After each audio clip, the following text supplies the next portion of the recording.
All right, welcome to the deep dive. Today we're going to tackle something pretty meaty. ISO 19011.2018. It's the big one, the guidelines for auditing any management system, really. Yeah. And as always, we're going straight to the source, the official ISO document itself. No shortcuts here.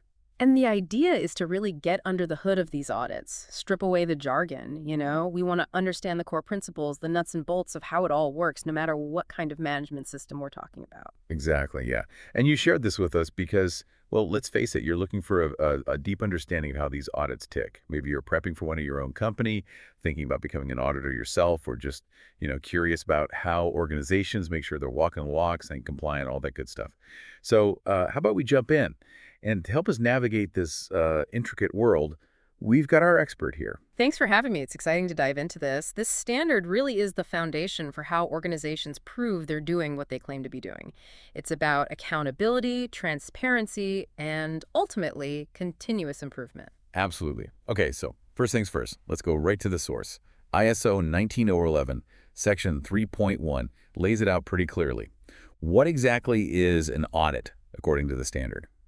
Well, the standard calls it a systematic, independent, and documented process for obtaining objective evidence and evaluating it objectively to determine the extent to which the audit criteria are fulfilled.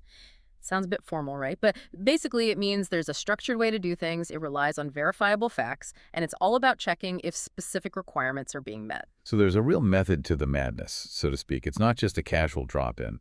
And the standard also talks about different types of audits, right? Yeah, absolutely. You've got your internal audits, sometimes called first-party audits, which are done by the organization itself. It could be one department checking up on another, that sort of thing. Then you have external audits. These can be second-party, maybe a customer auditing their supplier, or third-party audits, which are done by independent organizations like the ones that give out those ISO certifications you see companies bragging about. Right. That makes sense. So it depends on who's doing the checking and what they're hoping to achieve. And what about those combined and joint audits the document mentions? Those sound a bit more intricate. Well, they're all about efficiency and expertise, really. A combined audit, as defined in 3.2, is basically auditing two or more management systems at the same time.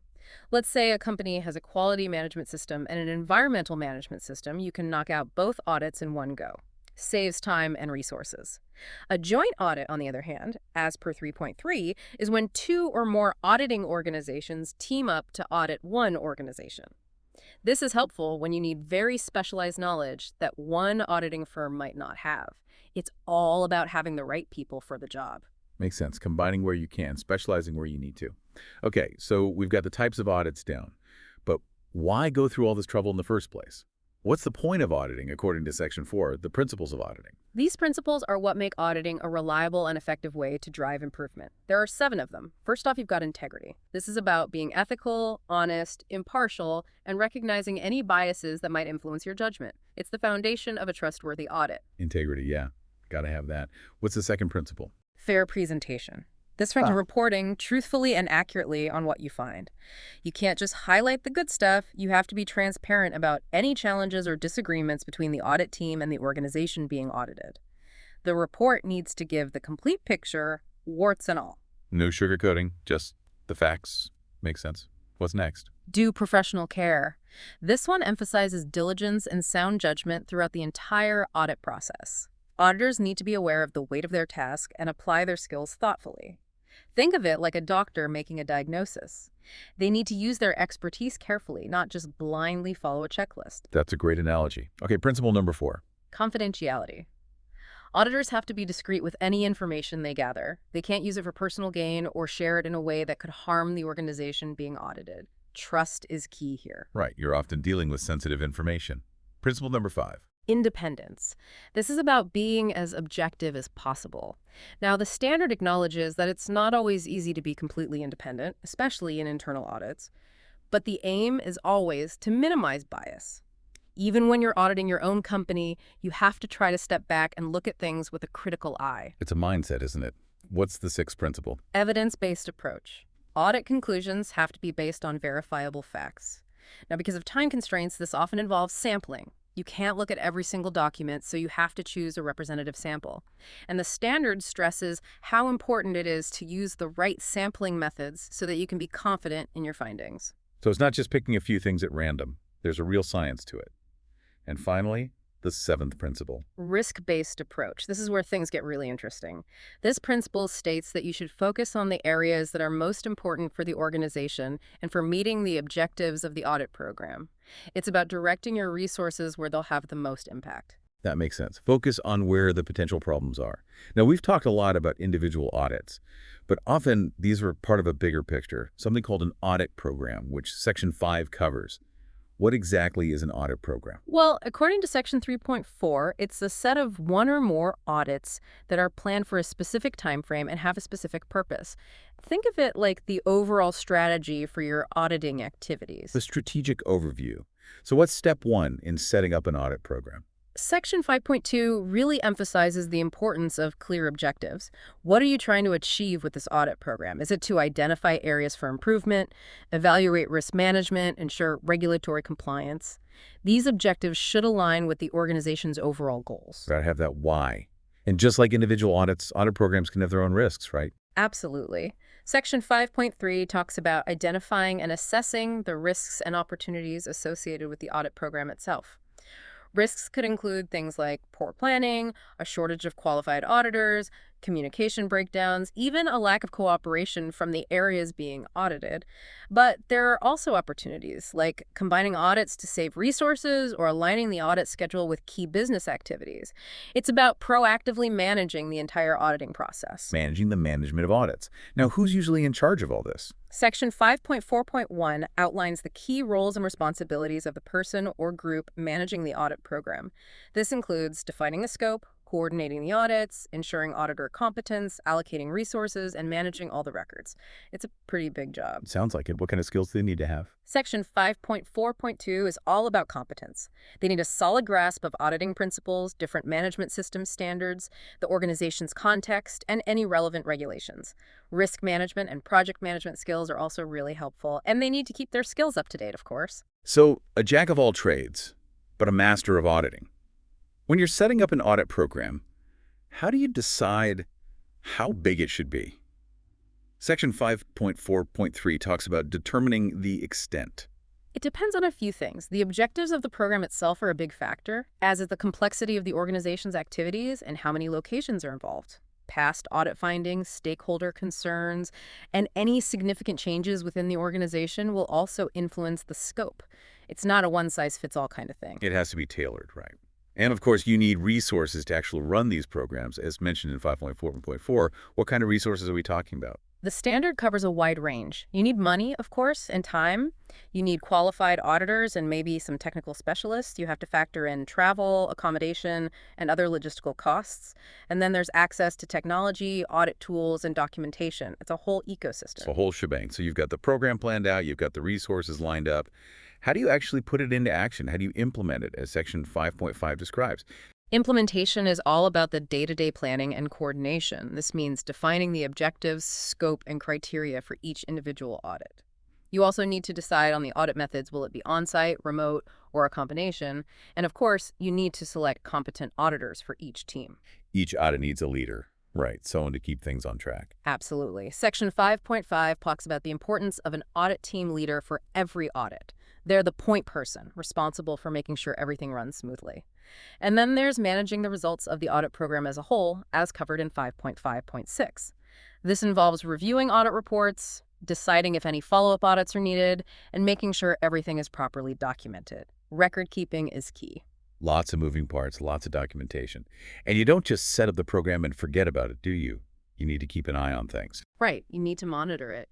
Section 5.6 talks about the importance of ongoing monitoring, making sure audits are happening as planned, checking if objectives are being met, and evaluating the performance of the audit teams. Feedback from the people being audited is also really important. And as things change, the program itself might need to be adjusted, as 5.7 points out. So it's a dynamic process, constantly evolving. Okay, so we've covered the big picture of the audit program. Now let's zoom in on actually conducting a specific audit.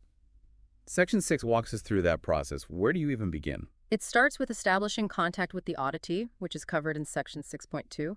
This is about communication, making sure everyone's on the same page about the purpose, scope, and logistics of the audit. It's also about understanding any specific needs the auditee might have, like access requirements or confidentiality concerns. Setting the stage, building that rapport. What happens next? Well, before you dive into the audit itself, you need to figure out if it's even feasible, as outlined in 6.2.3. Do you have enough information? Is the auditee likely to cooperate? Do you have the necessary resources? If an audit isn't feasible, you need to talk to the audit client about other options. You don't want to start something you can't finish properly. Right, you need to make sure it's going to be worthwhile. Mm, So once you've determined that it is feasible, then you move on to planning the audit activities, as described in Section 6.3. exactly. This starts with reviewing the auditee's documentation, as 6.3.1 explains. This helps you understand how they operate and prepare your own working documents. You're looking for an overview of their processes, trying to get a sense of whether they meet the audit criteria and identify any potential areas of concern. So you're looking at their policies and procedures, seeing how they say they do things. Precisely. Then comes the crucial stage of audit planning, as detailed in 6.3.2. The standard emphasizes a risk-based approach here, considering the risks to achieving your audit objectives and the potential impact the audit itself might have on the auditee's operations. You're deciding what to focus on, what methods you'll use, how you'll select your samples, and who on your team will be responsible for what. You're creating the roadmap for the audit, and then you need to actually assign those tasks to your team members, right? Yep, that's 6.3.3. The audit team leader, usually in consultation with the team, will delegate responsibilities based on each member's expertise and skills. And as the audit progresses, these assignments can be adjusted if needed. Finally, 6.3.4 talks about preparing the actual documents you'll use during the audit, like checklists or forms for taking notes. Okay, so you're all prepped. Now it's time for the main event, conducting the audit as described in Section 6.4. How does that all kick off? Well, 6.4.2 talks about assigning roles to guides and observers. The guides are people from the auditee's organization who help the audit team by, introducing them to the right people and arranging access to different areas. Observers might be present as well, but they shouldn't interfere with the audit.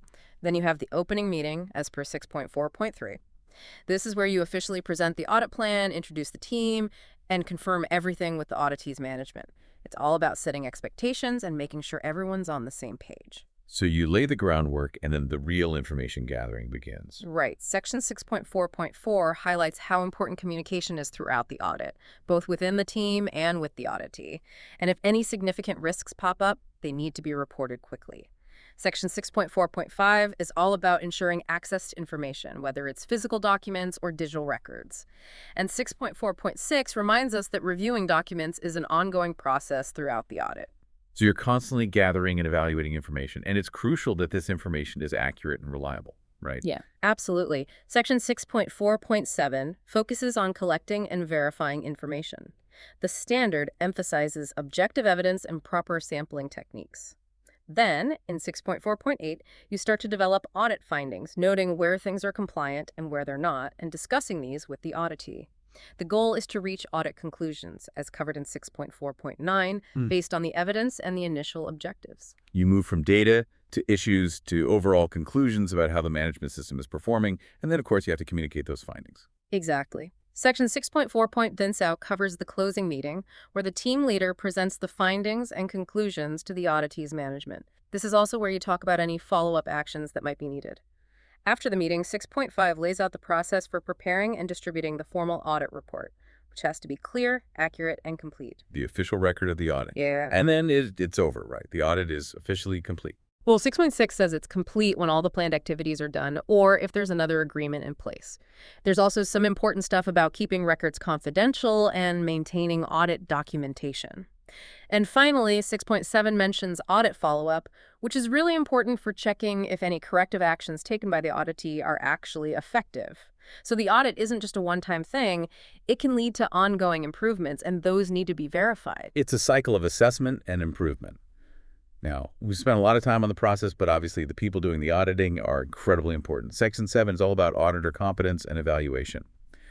Why is this such a big deal? Because, As 7.1 states, trust in the whole auditing process hinges on the competence of the auditors themselves. They need to be evaluated regularly, both in terms of their personal behavior and their ability to apply the necessary knowledge and skills. The evaluation process involves figuring out what competence is needed for the specific audits, setting criteria for evaluation, choosing methods, and then actually carrying out the evaluation. It's a structured way to ensure you have qualified people doing the job. It's quality control for the auditors themselves. What goes into determining if someone's competent to be an auditor, according to 7.2.1? It depends on the specific audits they'll be conducting. You have to consider the size and complexity of the organizations they might be auditing, the specific audit methods they'll be using, the types of management systems involved, and the risks and opportunities that are relevant. It's all about matching the auditor's skills and knowledge to the task at hand. And it's not just about technical skills, right? Duh. Section 7.2.2 talks about personal behavior, too. Right. Auditors need to be ethical, open-minded, diplomatic, observant, and decisive. Things like cultural awareness and interpersonal skills are also important. These soft skills are really crucial because auditing involves a lot of interaction with people. They have to be able to build trust and get people to open up. Okay, and then there's the actual knowledge and skills that auditors need to have, which is laid out in 7.2.3. This section covers general knowledge and skills that apply to most management system audits, like understanding audit principles and methods, knowing the relevant standards and guidelines, understanding the organization being audited, and being aware of any applicable laws and regulations. Section 7.2.3.3 then gets into the specific skills needed for different industries or sectors, like environmental management or food safety. And 7.2.3.4 outlines the specific skills an audit team leader needs, like planning, team management, and communication. It's a pretty comprehensive list. It is. So how do people actually acquire all this competence, according to 7.2.4? It's usually a mix of formal training, on-the-job experience, and practical audit experience under the guidance of a more experienced auditor. For becoming a team leader, as 7.2.5 mentions, you usually need even more experience, often working under different leaders. So it's a blend of learning and doing. Makes sense. So once you've got a potential auditor who's got the skills and experience, how do you actually evaluate them? That's where the evaluation criteria and methods come in, right? Sections 7.3 and 7.4. Right. Section 7.3 is about establishing the criteria you'll use to evaluate auditors. These can be qualitative things, like how they behave or demonstrate their knowledge, or quantitative things, like years of experience or hours of training. And Section 7.4 describes different evaluation methods, stressing that you should use at least 2 or more for a fair and reliable assessment. These methods can include reviewing their records, getting feedback from people they've audited, conducting interviews, observing them during an audit, testing their knowledge, and even reviewing their audit reports.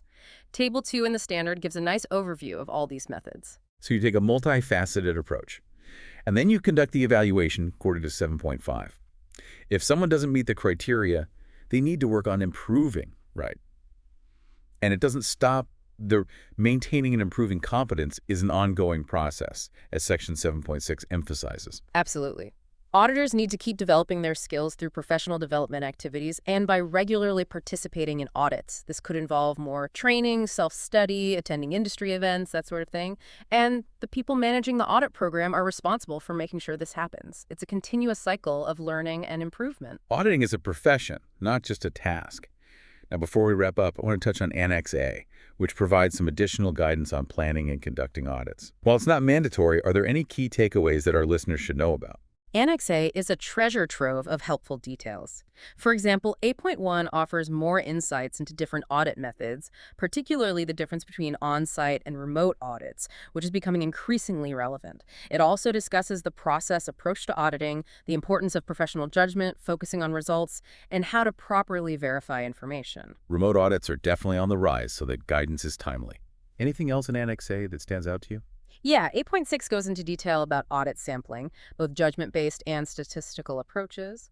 And there are sections on auditing compliance with regulations, understanding the organization's context, assessing leadership, and auditing risk management.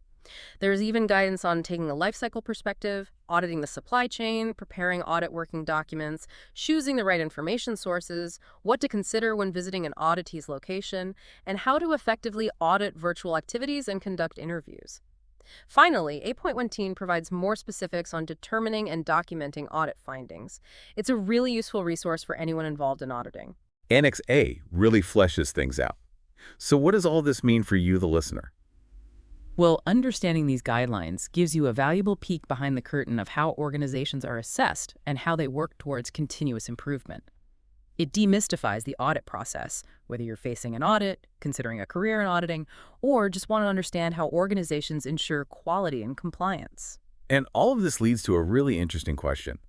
Given the rise of virtual work and remote interactions, how do you think the principles of independence and the evidence-based approach might need to adapt in the future? How do you ensure objectivity when you're not physically present? It's a fascinating challenge for the auditing profession. A challenge and an opportunity. Thanks for diving deep with us into ISO 1911. We encourage you to check out the full standard and any related resources that catch your eye. And as always, reach out if you have any questions or topics you'd like us to explore in future deep dives.